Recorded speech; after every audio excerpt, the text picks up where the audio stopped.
இங்கிருந்து அயல்நாடுகளுக்கு தனது குடும்பத்தின் பொருளாதாரத்தை உயர்த்துவதற்காக இளைஞர்கள் போகிறாங்க. அது நம்ம அமெரிக்க நாடுகளுக்கோ ஐரோப்பிய நாடுகளுக்கோ போகிறது பிரச்சனை இல்லை. ஆனால் அரபு நாடுகளுக்கு ஒரு 7 நாடுகளுக்கு போகிறதுக்கு கேம்கான்னு சொல்கிறாங்க, gulf approved medical centre association சொல்கிறாங்க. அதாவது உங்களுக்கு வீசா அந்த நாட்டுக்கு செல்றதுக்கான அனுமதி கிடைத்தாலும் உங்களுக்கு மெடிக்கலி தொற்று நோய்கள் இல்லை அப்படின்னு மெடிக்கல் ஃபிட்னஸ் வேணும்.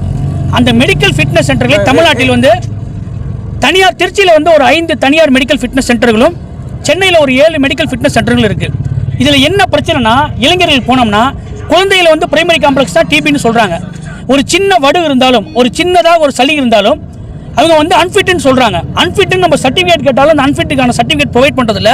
ரொம்ப அடாவடித்தனமாக அராஜகமாக இந்த தனியார் மெடிக்கல் சென்டர்கள் இங்கேருந்து தனது பொருளாதாரத்தை உயர்த்தான அண்டா குண்டாலும் விற்று இன்றைக்கி மனைவியோட தாயோட தங்கையோட தாலியை விற்று போகிற இந்த இளைஞர்களை பெரிய மன உளைச்சலுக்கு இவங்க ஆளாக்குறாங்க.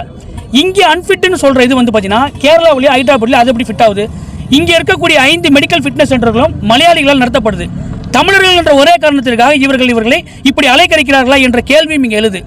தரம் உயர்த்தப்பட்ட அரசு மருத்துவமனைகள் இருக்கும்போது ஒன்றுமே இல்லாத தகுதி இல்லாத இந்த மெடிக்கல் ஃபிட்னஸ் சென்டர்களுக்கு ஏன் இந்த அனுமதி சான்றிதழை இந்த கேம் கார்டு கொடுக்குது? இதை மத்திய மாநில அரசுகள் ஏன் வேடிக்கை பார்த்துட்டு இருக்கு?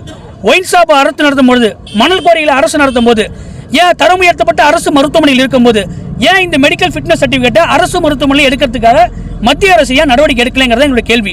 இந்த இளைஞர்கள் வந்து பார்த்தீங்கன்னா இதில் 8500 + 1500 10,000 ரூபா பணம் கட்டுறாங்க. ஆனால் இங்கேருந்து மட்டும் இல்லாமல் ஹைதராபாத் கொச்சின் அங்கங்கே அனுப்பிச்சிட்டு 1 லட்சம் 1.5 லட்ச ரூபா வரைக்கும் இதில் பணம் புழங்குது. நீங்கள் பணம் கொடுத்தா தான் பாஸ் இடைத்தரகர்கள் பணம் சம்பாதிக்கிறாங்க. அதனால் மாநில அரசு இது மிகப்பெரிய ஒரு இந்த விடயமாக இருக்கிறனால இது ஆய்வு மேற்கொண்டு மத்திய அரசுக்கு எம்பசிக்கு மிகப்பெரிய ஒரு அழுத்தத்தை கொடுக்கணும். இங்கே இருக்கக்கூடிய தனியார் மெடிக்கல் சென்டர் மேலே நடவடிக்கை எடுக்கணும். தவறு செய்யும் மெடிக்கல் நடவடிக்கை எடுக்கணும். இந்த இடைத்தரகர்கள் மேல் நடவடிக்கை எடுத்து அரசு மருத்துவமனைகளில் இந்த ஃபிட்னஸ் சர்டிஃபிகேட் எடுக்கிறதுக்கான வேலைகளை மாநில அரசு மத்திய அரசு அழுத்தம் கொடுத்து செய்யணும் அப்படிங்கிற கோரிக்கை தான் நாங்கள் வலியுறுத்துகிறோம். தொடர்ச்சியாக இது 3ஆம் முறையாக நாங்கள் ஜனநாயக பூர்வமாக எங்கள் தலைவர் சொன்னதால் நாங்கள் மனு கொடுத்து போராட்டம் நடத்துகிறோம். இப்போ மாவட்ட ஆட்சியர் சந்திச்சு மனு கொடுத்துருக்கோம்.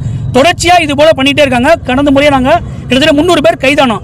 ஜனநாயக முறையில் போய் போராடணும், அப்புறம் போட்டு பண்ணோம். தொடர்ச்சியாக இது போல் இருந்தாங்கன்னா அடுத்தது எங்களுடைய போராட்ட வடிவம் வேறு வடிவமாக இருக்குன்னு சொல்லி இந்த பத்திரிகை வாயிலாக நான் தெரிவிக்க விரும்புகிறேன்.